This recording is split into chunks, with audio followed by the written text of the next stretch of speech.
अध्याय 14 स्नेप की दुर्भावना। उस रात को गरुड़द्वार हाउस में किसी को नींद नहीं आई। वे जानते थे कि महल की फिर से तलाशी हो रही है। पूरा हाउस रात भर हॉल में बैठकर सुनने का इंतजार करता रहा कि क्या ब्लैक को पकड़ लिया गया है। प्रोफेसर मैगगोनिगल ने सुबह आकर उन्हें बताया कि वह दोबारा भाग गया है। अगले दिन वे जहां भी गए वहां उन्हें ज्यादा कड़ी सुरक्षा नजर आई। प्रोफेसर फिल्टविक महल के अगले दरवाजे को सीरियस ब्लैक की बड़ी तस्वीर दिखाकर उसे पहचानना सिखा रहे थे। फिल्च गलियारों में घूमकर दीवारों की छोटी छोटी दरारें और चूहों के बिल बंद कर रहा था। सर कैडोगिन को हटा दिया गया था।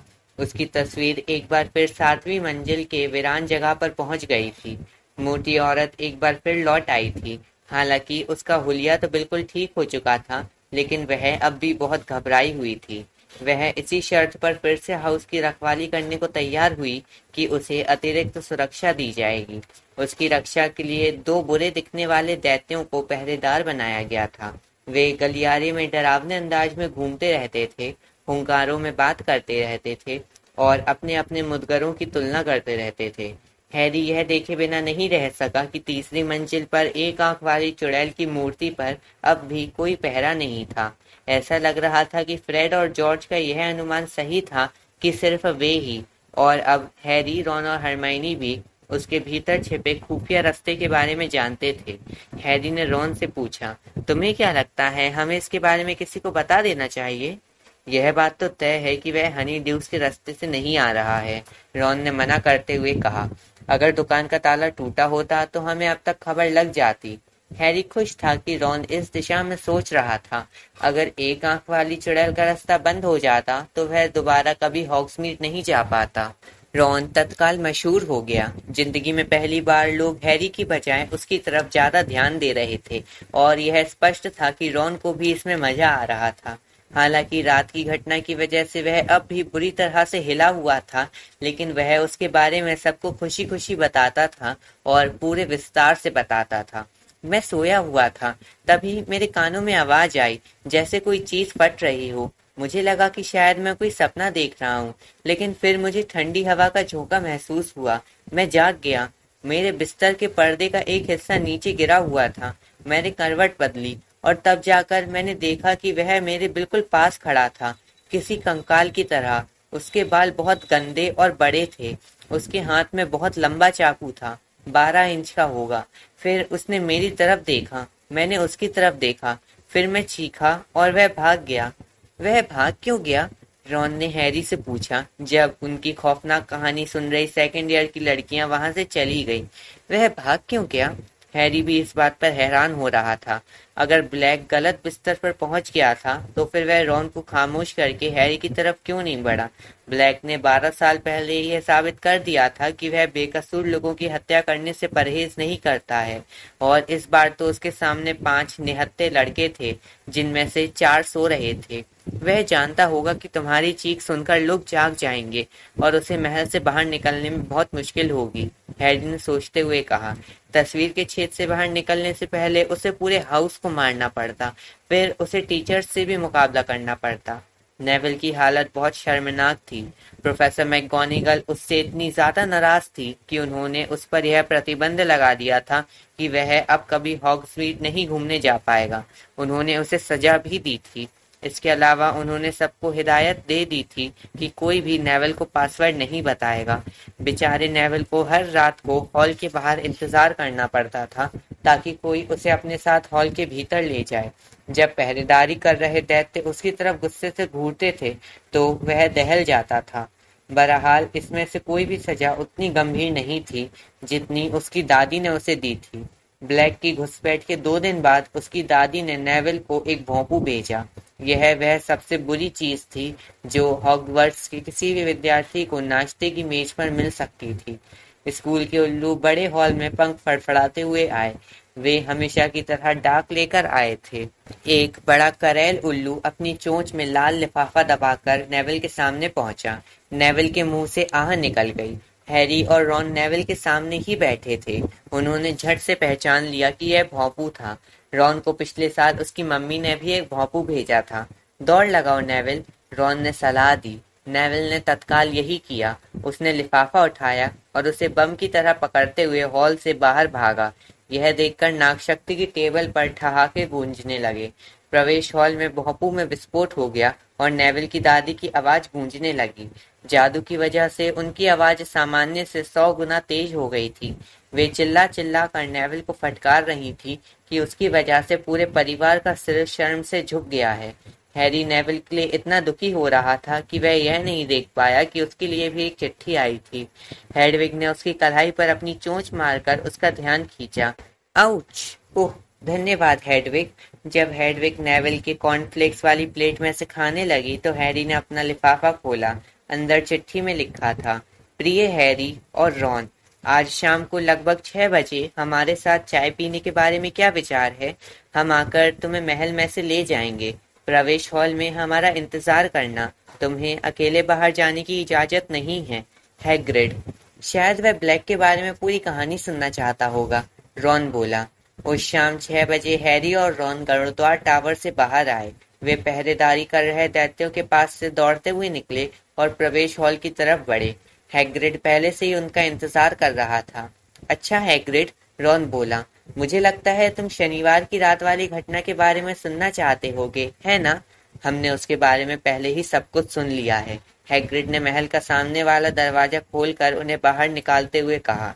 ओह, रॉन थोड़ा निराश दिखने लगा। हैग्रिड के कैबिन में दाखिल होने पर उन्हें जो पहली चीज दिखी वह बकबीक था। वह हैग्रिड के पैबंद लगे गद्दे पर पसरा हुआ था। उसके विशाल पंख उसके शरीर के पास कसकर बंद थे।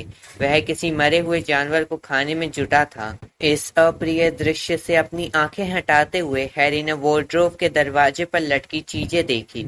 वहां पर एक बहुत भयानक पीली और नारंगी टाई थी। वहां एक बड़ा और भूरा सूट भी टंगा था। हैरी ने पूछा, यह सब किस लिए हैग्रिड? खतरनाक प्राणी खात्मा समिति के सामने बकबीक का मुकदमा है, हैग्रिड ने कहा। इस शुक्रवार को हम उसे लेकर लंदन जा रहे हैं। हमने नाइट बस में 2 बिस्तर रिजर्व करवा लिए हैं। हैरी अपराधी महसूस करने लगा। वह बिल्कुल भूल ही गया था कि बकबीक का मुकदमा इतना करीब है और रॉन के चेहरे पर आए परेशानी के भाव देखकर वह समझ गया कि रॉन भी यह बात भूल गया था। वे अपना यह वादा भूल गए थे कि वे बकबीक के पक्ष में सबूत इकट्ठे करने में मदद करेंगे। फायरबोल्ट के आने के बाद उनके दिमाग से यह बात बिल्कुल ही निकल गई थी। हैग्रिड ने उनके लिए चाय उड़ेली और उन्हें एक प्लेट नाश्ता दिया। हैरी और रॉन ने नाश्ते को छुआ तक नहीं। हैग्रिड की पाक कला के बारे में उनके कोई खास अच्छे अनुभव नहीं थे। हमें तुम दोनों से कुछ बातचीत करनी है, हैग्रिड ने उन दोनों को बीच में बिठाते हुए कहा। वह असामान्य रूप से गंभीर दिख रहा था। हैरी ने पूछा, किस बारे में? हरमाइनी के बारे में, हैग्रिड ने कहा। रॉन ने पूछा, हरमाइनी को क्या हुआ? वह बहुत परेशान है। क्रिसमस के बाद वह हमसे कई बार मिलने आई। अकेलापन महसूस कर रही है। हैरी, पहले तो तुम अपनी फायरबोल्ट के कारण उससे बात नहीं कर रहे थे, और रॉन, अब तुम उससे इसीलिए बात नहीं कर रहे हो क्योंकि उसकी बिल्ली ने स्कैबर्स को खा लिया। रॉन ने गुस्से से वाक्य पूरा किया। क्योंकि उसकी बिल्ली ने वही किया जो सभी बिल्लियां करती हैं, हैग्रिड ने दृढ़ता से आगे कहा।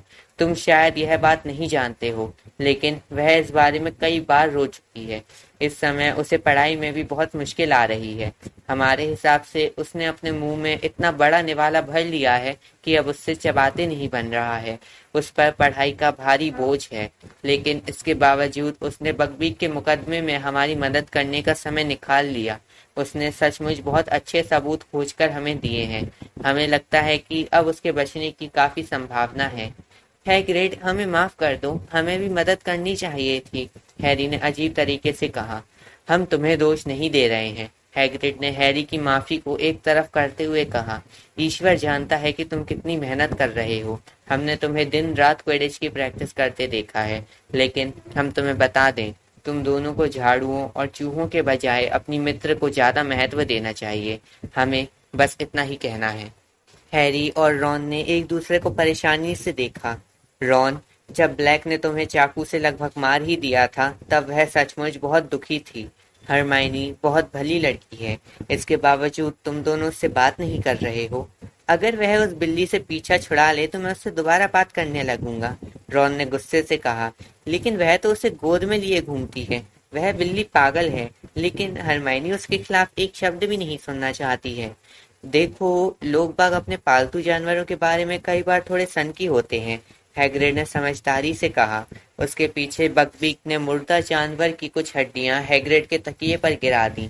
इसके बाद उन्होंने इस बारे में बात की कि क्विडिच कप में गरुड़द्वार के जीतने की संभावना बढ़ गई है। 9 बजे हैग्रिड उन्हें महल तक छोड़ने आया। हॉल में लौटने पर उन्होंने देखा कि बहुत से विद्यार्थी नोटिस बोर्ड के आसपास खड़े थे। हॉग्समीड अगले सप्ताह। रॉन ने नए नोटिस को पढ़ने के लिए सिरों के ऊपर से झांक कर देखा। जब वे बैठ गए तो रॉन ने धीरे से पूछा, तुम भी चलोगे? देखो, फिल्च ने हनी ड्यूक्स वाले खुफिया रास्ते पर कोई पहरेदार नियुक्त नहीं किया है, हैरी ने और भी धीरे से कहा।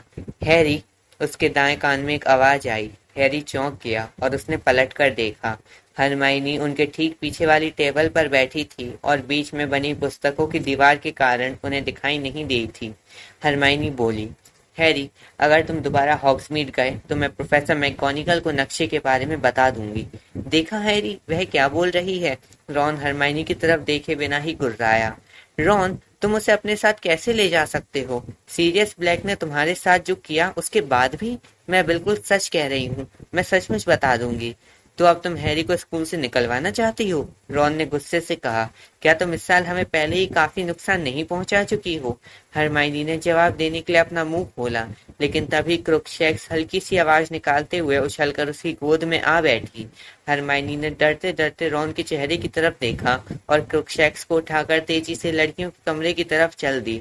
तो अब ऐसा करते हैं, रॉन ने हैरी से कहा, जैसे उनकी बातचीत में किसी ने बाधा न डाली हो। पिछली बार तो तुम कुछ भी नहीं देख पाए थे, तुम तो जोनको की दुकान में भी नहीं गए थे। हैरी ने आसपास देखकर तसल्ली कर ली कि हरमाइनी तो नहीं सुन रही है। ठीक है, उसने कहा, लेकिन मैं इस बार अपना अदृश्य चोगा भी साथ लेकर चलूंगा। शनिवार की सुबह हैरी अदृश्य चोगे को बैग में और नक्शे को अपनी जेब में रखकर बाकी सबके साथ नाश्ता करने गया। हरमाइनी टेबल पर उसे शक भरी निगाहों से देखती रही, लेकिन हैरी ने उससे नजरें नहीं मिलाई। उसने इस बात का भी ध्यान रखा कि बाकी विद्यार्थी के बाहर निकलते समय हरमाइनी यह देख ले कि वह प्रवेश हॉल में संगमरमर की सीढ़ियां चढ़कर वापस ऊपर जा रहा था। अच्छा, हैरी ने रॉन से कहा, लौटकर मुझे बताना कि तुमने क्या क्या देखा। रॉन ने मुस्कुराकर उसे आंख मारी। हैरी फुर्ती से तीसरी मंजिल पर गया और अपनी जेब से नक्शा निकाला। एक आंख वाली चुड़ैल के पीछे छिपते हुए उसने नक्शे की तह खोली। एक छोटा सा बिंदु उसकी तरफ आ रहा था। हैरी ने उसके नाम को गौर से देखा। उस बिंदु के पास लिखा था नेविल लॉन्गबॉटम। हैरी ने तत्काल अपनी छड़ी बाहर निकाली और बुदबुदाया, नीचे धस। फिर उसने अपना बैग मूर्ति के छेद में डाल दिया, लेकिन वह उसमें घुस पाता इससे पहले ही नेविल मोड़ पर आ गया। हैरी, मैं तो भूल ही गया था कि तुम भी हॉग्समीड नहीं जा रहे हो।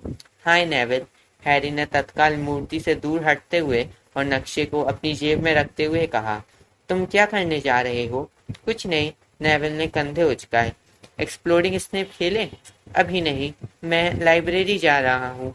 मुझे खून पीने वाले पिशाचों वाला निबंध पूरा करना है जो ल्यूपिन ने दिया है। मैं भी चलता हूँ, नेविल ने उत्साह से कहा। मैंने भी वह निबंध नहीं लिखा। जरा ठहरो। हाँ, मैं तो भूल ही गया था, मैंने वह निबंध कल रात को ही पूरा लिख लिया था। यह तो बहुत बढ़िया है, तब तो तुम मेरी मदद कर सकते हो, नेविल ने कहा। उसका गोल चेहरा अब परेशान दिख रहा था। मैं लहसुन के बारे में नहीं समझ पाया, क्या उन्हें यह खाना पड़ता है या फिर? नेविल के मुंह से एक हल्की सी चीख निकल पड़ी जब उसने हैरी के कंधों के ऊपर से देखा। वहां पर स्नेप खड़े थे। नेविल जल्दी से हैरी के पीछे छिप गया। तुम दोनों यहाँ क्या कर रहे हो? स्नेप ने उन दोनों की तरफ देखते हुए कहा। मुलाकात के लिए यह अजीब जगह है। हैरी को यह देखकर बहुत परेशानी हुई कि स्नेप की काली आंखें दोनों तरफ के दरवाजों पर गई और फिर एक आंख वाली चुड़ैल पर रुक गई। हम यहाँ मुलाकात नहीं कर रहे हैं, हैरी ने कहा। हम तो बस यहाँ पर टकरा गए हैं। सचमुच? स्नेप ने कहा। पॉटर, यह तुम्हारी आदत है कि तुम अक्सर ऐसी जगहों पर पहुंच जाते हो जहां तुम्हें नहीं होना चाहिए, और हमेशा उसके पीछे कोई ना कोई कारण जरूर होता है। मैं तुम दोनों को गरुड़द्वार हाउस में वापस जाने की सलाह देता हूँ, जहां से तुम आए हो। हैरी और नेविल बिना कुछ कहे वहां से चले गए। जब वे मोड़ पर मुड़े तो हैरी ने पलटकर देखा कि स्नेप एक आंख वाली चुड़ैल के सिर पर हाथ फिरा रहे थे और उसे काफी गौर से देख रहे थे। मोटी औरत की तस्वीर के पास पहुंचकर हैरी नेविल से पीछा छुड़ाने में कामयाब हो गया। उसने उसे पासवर्ड बता दिया और फिर यह नाटक किया कि वह खून पीने वाले पिशाचों का निबंध लाइब्रेरी में छोड़ आया है। इसके बाद वह जल्दी से पलटकर वहां से भाग निकला। पहरा दे रहे दैत्यों की नजरों से दूर होने के बाद उसने दोबारा नक्शा बाहर निकाला और उसे अपनी नाक के पास सटा लिया। तीसरी मंजिल का गलियारा अब वीरान दिख रहा था। हैरी ने नक्शे को बहुत ध्यान से देखा।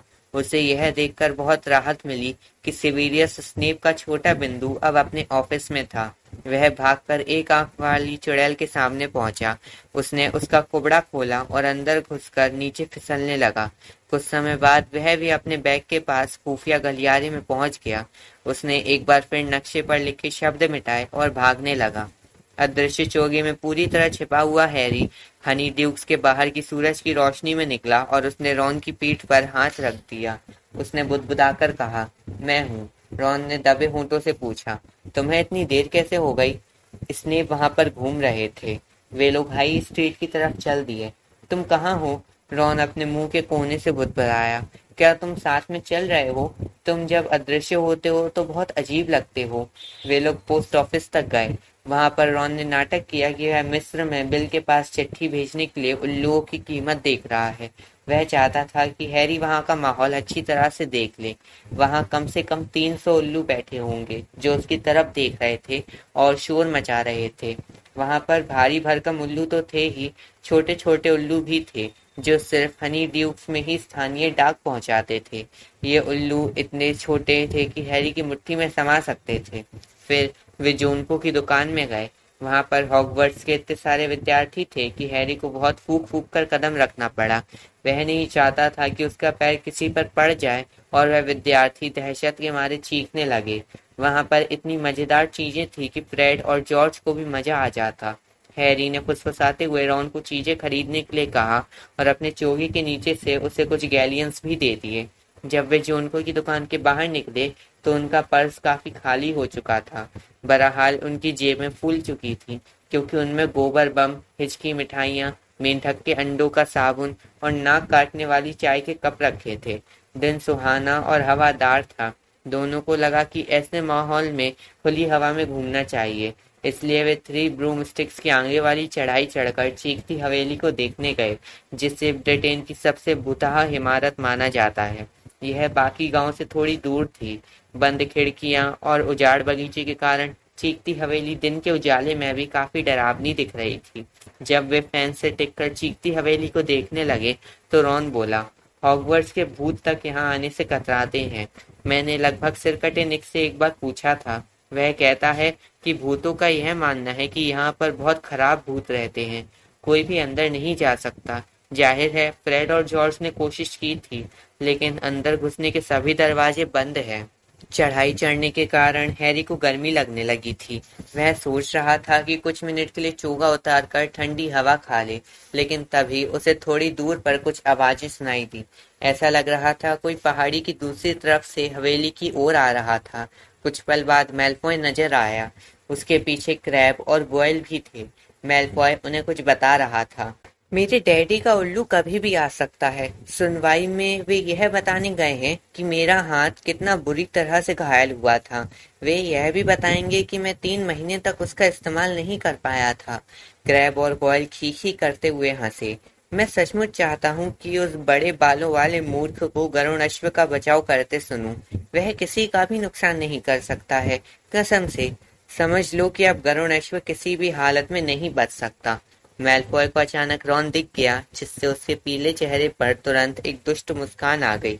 तुम क्या कर रहे हो वीजली? मैलफॉय ने रॉन के पीछे उजाड़ हवेली को देखा। वीजली, ऐसा लगता है तुम यहाँ पर रहने के बारे में सोच रहे हो। शायद यह सपना देख रहे हो कि तुम्हारा अपना बेडरूम है। मैंने सुना है कि तुम्हारा पूरा परिवार एक ही कमरे में सोता है। क्या यह सच है? हैरी ने रॉन का दुशाला पीछे से खींचा ताकि रॉन मैलफॉय पर हमला न कर दे। उसने रॉन के कान में फुसफुसाकर कहा, उसे मुझ पर छोड़ दो। यह इतना सुनहरा अवसर था कि हैरी इसे छोड़ना नहीं चाहता था। हैरी चुपचाप रेंगता हुआ मैलफॉय, क्रैब और गोयल के पीछे गया और नीचे झुककर उसने कीचड़ उठा लिया। मैलफॉय ने रॉन से कहा, हम अभी तुम्हारे दोस्त हैग्रिड के बारे में ही बातें कर रहे थे। हम यह कल्पना कर रहे थे कि वह खतरनाक प्राणी खात्मा समिति के सामने क्या कह रहा होगा। तुम्हें क्या लगता है जब उसके गरुड़ अश्व का सिर काट दिया जाएगा तो वह रोएगा? छपाक। मैल्फॉय के सिर पर कीचड़ पड़ने से उसका सिर झटके से आगे की तरफ हो गया। उसके सुनहरे बाल अचानक कीचड़ में सन गए। क्या है? रॉन ठहाके मारकर हंस रहा था कि उसे खड़े रहने के लिए फेंस का सहारा लेना पड़ा। मैल्फॉय, क्रैब और गोयल पलटकर चारों तरफ पागलों की तरह देखते रहे। मैल्फॉय अपने बाल साफ करने की कोशिश कर रहा था। कौन था? ये किसने किया? यहाँ पर भूत रहते हैं, है ना? रॉन बोला। उसके बोलने का अंदाज ऐसा था जैसे वह मौसम के बारे में बातें कर रहा हो। क्रैब और गोयल डरे हुए दिख रहे थे। उनकी उभरी हुई मांसपेशियां भूतों से मुकाबला नहीं कर सकती थी। मैल्फॉय पागलों की तरह खाली जगह को घूर रहा था। हैरी थोड़ा आगे बढ़ा, जहां पर बहुत बदबूदार और हरा सा कीचड़ पड़ा था। छपाक। इस बार क्रैब और गोयल भी कीचड़ की बरसात हो गई।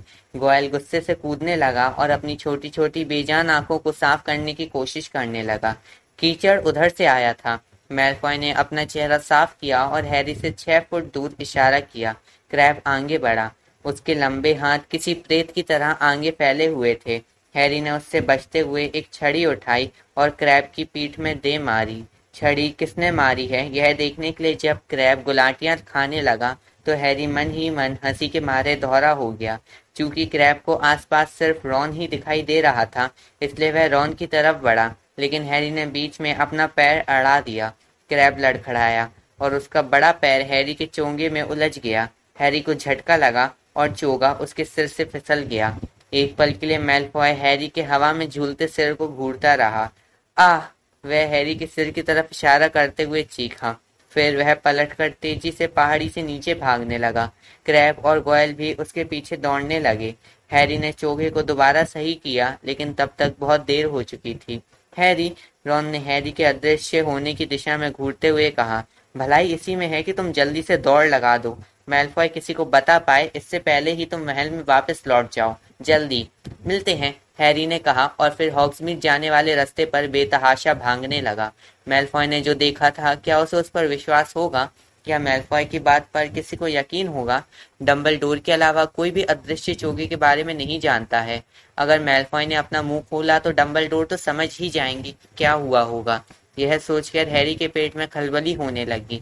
हनी ड्यूक्स में वापस लौटने पर हैरी भंडार कक्ष की सीढ़ियां उतरकर चोर दरवाजे के अंदर घुसा।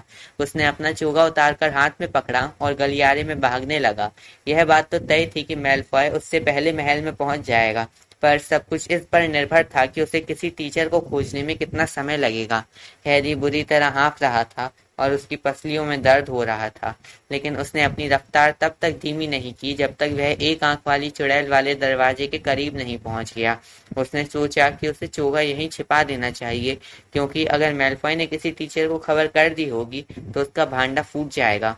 हैरी ने अपना चोगा एक अंधेरे कोने में छिपा दिया और पूरी तेजी से ऊपर चढ़ने लगा। पसीने की वजह से उसके हाथ ऊपर चढ़ते समय फिसल रहे थे। चुड़ैल के कुबड़ के अंदर पहुंचकर उसने अपनी छड़ी से थपथपाया। फिर उसने बाहर निकलकर कुबड़ को बंद किया। जब वह मूर्ति के पीछे से कूदकर बाहर आया तो उसे आवाज आई कि कोई तेज कदमों से उसकी तरफ आ रहा था। आने वाला कोई और नहीं, स्नेप थे। उनका दुशाला हवा में लहरा रहा था और वे तेजी से हैरी की तरफ आकर उसके सामने आकर रुक गए। वे बोले, तो उनके चेहरे पर विजय का भाव था। हैरी ने मासूम दिखने की कोशिश की, हालांकि वह अच्छी तरह से जानता था कि उसके चेहरे पर पसीना था और उसके हाथ कीचड़ में सने थे। अपने हाथों को स्नेप की नजरों से छिपाने के लिए हैरी ने उन्हें अपनी जेब में रख लिया। स्नेप ने कहा, मेरे पीछे आओ पॉटर। हैरी उनके पीछे पीछे सीढ़ियां उतरा। स्नेप की नजर बचाकर उसने अपने कीचड़ सने हाथ दुशाले के भीतरी हिस्से से पोंछने की कोशिश की। वे सीढ़ियों से उतरकर तहखाने में पहुंचे और स्नेप के ऑफिस के भीतर गए।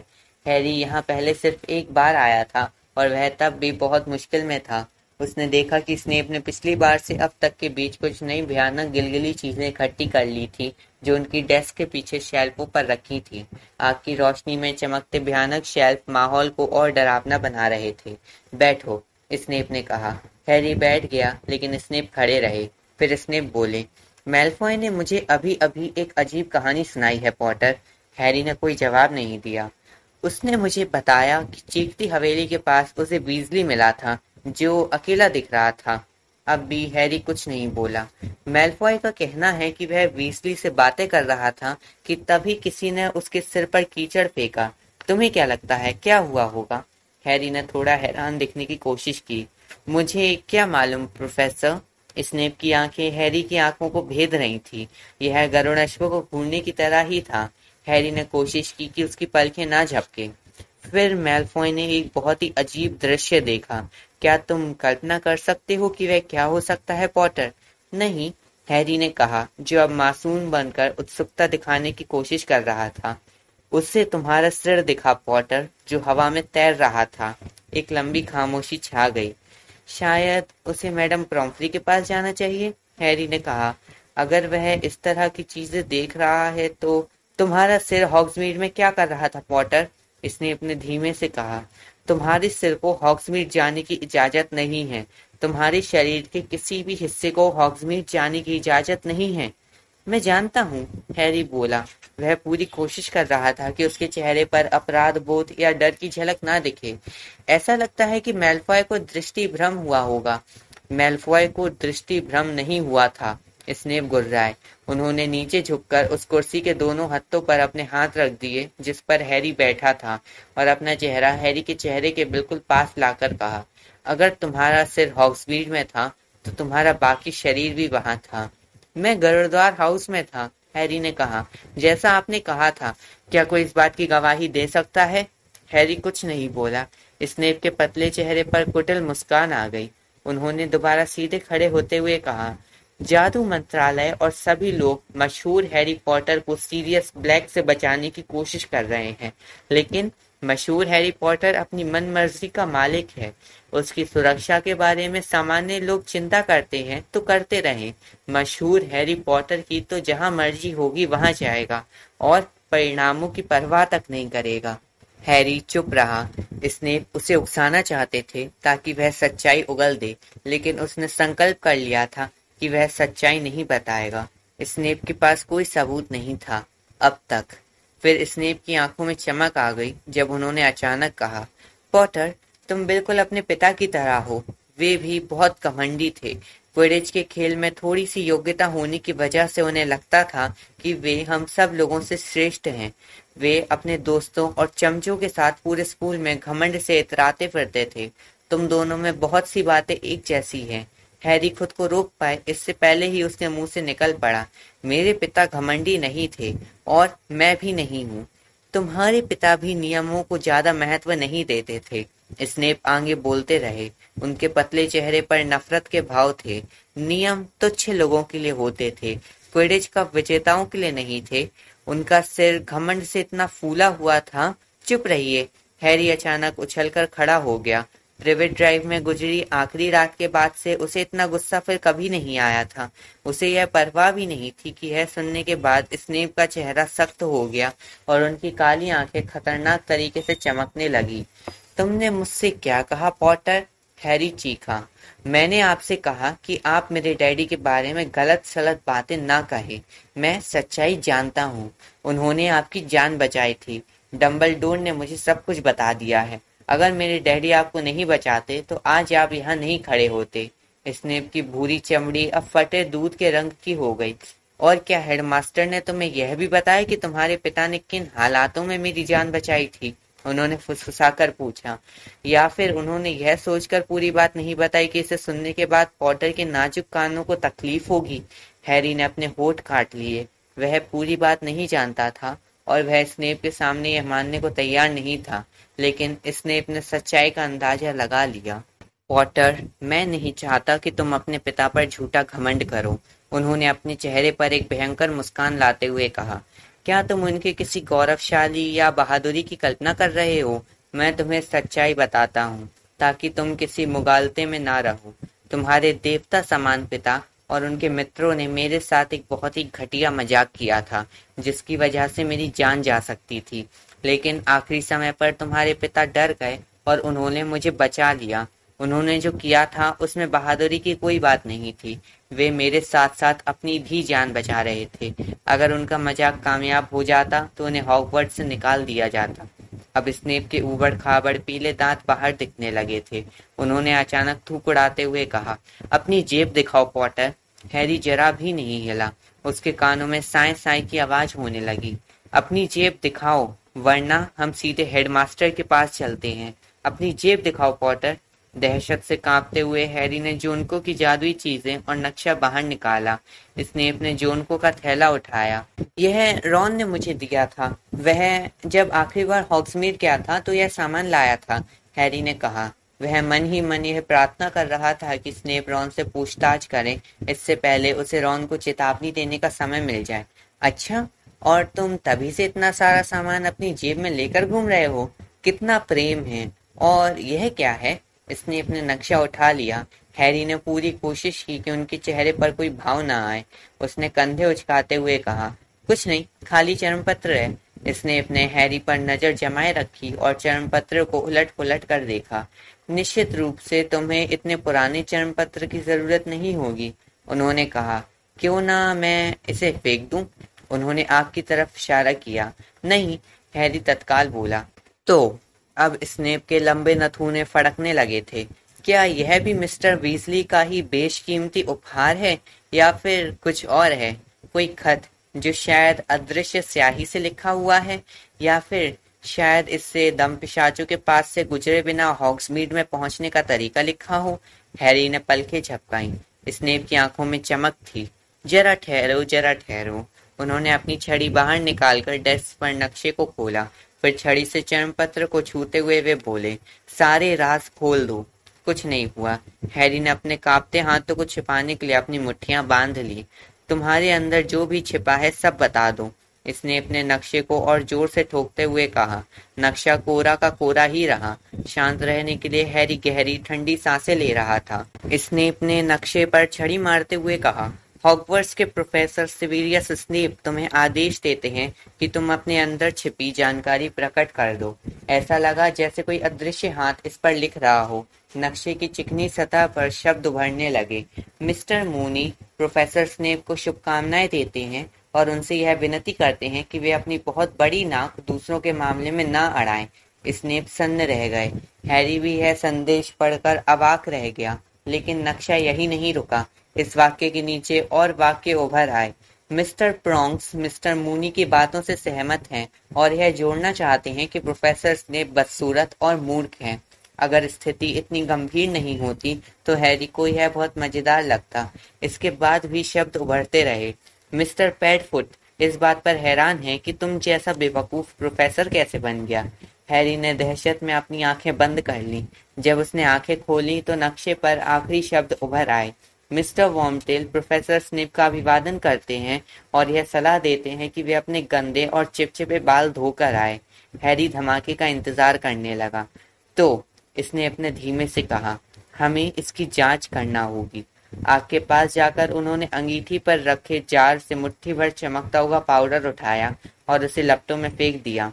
ल्यूपिन, स्नेप ने आग की दिशा में कहा, 1 मिनट यहाँ आइए, मुझे आपसे बात करनी है। पूरी तरह से हैरान हैरी की आग की तरफ देखा। उसमें से एक बड़ा काला आकार उभर रहा था जो बहुत तेजी से घूम रहा था। कुछ पल बाद प्रोफेसर ल्यूपिन अंगीठी में से बाहर निकलकर अपने गंदे दुशाले पर लग गई राख चढ़ा रहे थे। ल्यूपिन ने धीमे से बोला, तुमने बुलाया सिविरियस? हाँ, स्नेप ने कहा। अपनी मेज के पास आते समय उनका चेहरा गुस्से से ऐंठ गया था। मैंने पॉटर से उसकी जेब खाली करवाई थी। उसकी जेब में यह निकला था। स्नेप ने चर्मपत्र की तरफ इशारा किया जिस पर मूनी, वॉर्मटेल, पैडफुट और प्रॉन्क्स के शब्द अब भी चमक रहे थे। ल्यूपिन के चेहरे पर एक अजीब सा भाव आ गया। तो स्नेप ने पूछा। ल्यूपिन नक्शे की तरफ घूरते रहे। हैरी को ऐसा लगा जैसे ल्यूपिन बहुत तेजी से सोच रहे थे। तो स्नेप ने एक बार फिर पूछा। मुझे लगता है किसी ने इस चर्मपत्र पर शैतानी जादू किया है। ल्यूपिन, तुम इस क्षेत्र के विशेषज्ञ हो। तुम्हें क्या लगता है पॉटर को यह चीज कहाँ मिली होगी? ल्यूपिन ने अपनी नजरें उठाई और हैरी की दिशा में देखते हुए उसे बीच में ना बोलने का इशारा किया। शैतानी जादू? उन्होंने धीमे से दोहराया। क्या तुम्हें सचमुच ऐसा लगता है सिविरियस? मुझे तो लगता है कि यह चर्मपत्र हर पढ़ने वाले के बारे में अपमानजनक बातें कहता है। यह बचकाना है, लेकिन खतरनाक नहीं है। मुझे लगता है हैरी ने इसे जोक शॉप से खरीदा होगा। अच्छा, स्नेप ने कहा। उसका जबड़ा अब गुस्से के कारण सख्त हो गया था। तुम्हें लगता है कि यह उसे जोक शॉप में मिला होगा?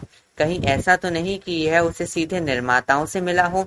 हैरी को समझ में नहीं आया कि स्नेप क्या कहना चाह रहे थे, और ल्यूपिन ने भी ऐसा ही जताया। तुम्हारा मतलब है मिस्टर वॉर्मटेल या इनमें से किसी और में से? उन्होंने पूछा। हैरी, क्या तुम इनमें से किसी को जानते हो? नहीं, हैरी ने जल्दी से कहा। देखा सिविलियस, ल्यूपिन ने स्नेप की तरफ मुड़ते हुए कहा, मुझे तो यह जूनको की दुकान का सामान ही लगता है। जैसे नाटक में प्रवेश करने का संकेत हुआ हो। रॉन ठीक उसी तरह सही समय पर धड़धड़ाता हुआ ऑफिस में घुसा। वह बुरी तरह हाँफ रहा था और स्नेप की डेस्क से जरा सी ही दूरी पर रुका। उसने अपने सीने पर हाथ रखकर बोलने की कोशिश की। मैंने हैरी को वह सामान दिया था। उसकी सांस अटक गई। जूनको की दुकान में बहुत समय पहले खरीदा था। देखा, ल्यूपिन ने ताली बजाई और खुश होकर चारों तरफ देखा। इससे सारी गुत्थी सुलझ गई। सिविलियस, इसे मैं रख लेता हूँ। उन्होंने नक्शे को तह करके अपने दुशाले के भीतर रख दिया। हैरी और रॉन, तुम मेरे साथ आओ। मुझे अपने खून पीने वाले पिशाचों के निबंध के बारे में तुमसे कुछ कहना है। माफ करना सिविलियस। जब वे स्नेप के ऑफिस से निकले तो हैरी की हिम्मत नहीं हुई कि वह स्नेप की तरफ देख ले। वह, रॉन और ल्यूपिन बिना कुछ बोले प्रवेश हॉल तक गए। फिर हैरी ल्यूपिन की तरफ मुड़ा। प्रोफेसर, मैं बहाने नहीं सुनना चाहता हूँ, ल्यूपिन ने तुरंत बीच में बोलते हुए कहा। उन्होंने वीरान प्रवेश हॉल में चारों तरफ देखा और धीमी आवाज में कहा, मुझे मालूम है कि मिस्टर फिल्च ने इस नक्शे को कई साल पहले जब्त कर लिया था। हाँ, मैं जानता हूँ कि यह नक्शा है। उन्होंने हैरी और रॉन को हैरान देखते हुए कहा। मैं यह नहीं जानता हूँ कि यह तुम्हारे पास कैसे आया, लेकिन मैं इस बात पर हैरान हूँ कि तुमने इसे लौटाया क्यों नहीं, खास तौर पर उस घटना के बाद जब एक विद्यार्थी ने अपने पासवर्ड लापरवाही से गुमा दिए थे। और मैं तुम्हें नक्शा वापस नहीं दूंगा हैरी। हैरी को यही उम्मीद थी, इसलिए उसने विरोध नहीं किया। वह तो पूरी बात समझने के लिए उत्सुक था। स्नेप को ऐसा क्यों लगा कि यह मुझे निर्माताओं ने दिया होगा? क्योंकि ल्यूपिन झिझके। क्योंकि इस नक्शे को बनाने वाले तुम्हें लालच देकर स्कूल से बाहर निकलवाना चाहते थे। उन्हें यह बहुत मजेदार लगता। क्या आप जानते हैं उन्हें? हैरी प्रभावित होते हुए बोला। हम मिल चुके हैं, ल्यूपिन ने रूखेपन से कहा। वे इस समय जितने गंभीर दिख रहे थे उतने पहले कभी नहीं दिखे थे। हैरी, अब मुझसे दोबारा यह उम्मीद मत करना कि मैं तुम्हें बचाऊंगा। सीरियस ब्लैक को तुम्हें बहुत गंभीरता से लेना चाहिए। दंपिशाचों के पास आने पर तुम्हारे कानों में जो आवाजें सुनाई देती हैं, उनका तो तुम पर असर होना चाहिए। हैरी, तुम्हारे माता पिता ने तुम्हारी जान बचाई है और उन्होंने अपनी जान दी है। इसका बदला तुम यह दे रहे हो कि उनके इतने बड़े त्याग को एक जादुई नक्शे के कारण जोखिम में डाल दो। वे दूर चले गए। स्नेप के ऑफिस में हैरी को जितना बुरा लग रहा था, उससे ज्यादा बुरा इस समय लग रहा था। धीरे धीरे वह और रॉन संगमरमर की सीढ़ियां उतरे। जैसे ही हैरी एक आंख वाली चुड़ैल के पास पहुंचा, उसे अदृश्य चोगे की याद आ गई। अदृश्य चोगा अब भी चुड़ैल के अंदर ही पड़ा था, लेकिन उसकी हिम्मत नहीं हुई कि वह जाकर उसे उठा लाए। सब मेरी गलती थी, रॉन ने अचानक कहा। मैंने ही तुम्हें जाने की सलाह दी थी। ल्यूपिन सही कहते हैं, हमने बेवकूफी का काम किया था। हमें यह नहीं करना चाहिए था। उसने बात अधूरी छोड़ दी। वे उस गलियारे में पहुंच गए थे जहां दैत्य पहरा दे रहे थे। हरमाइनी उनकी तरफ आ रही थी। उसके चेहरे पर नजर डालते ही हैरी को यकीन हो गया कि उसे सारी घटना मालूम हो गई थी। उसके मन में यह दहशत होने लगी, क्या हरमाइनी ने प्रोफेसर मैगोनिगल को बता दिया था? जब हरमाइनी उनके पास आकर रुक गई तो रॉन गुस्से में बोला, हमारी हंसी उड़ाने आई हो या फिर हमारी चुगली करके आ रही हो? नहीं, हरमाइनी बोली। उसके हाथ में एक चिट्ठी थी और उसके होंठ कांप रहे थे। मैं तुम्हें यह खबर सुनाना चाहती हूँ। हैग्रिड, मुकदमा हार गया है। बगवीक को मौत की सजा सुनाई गई है।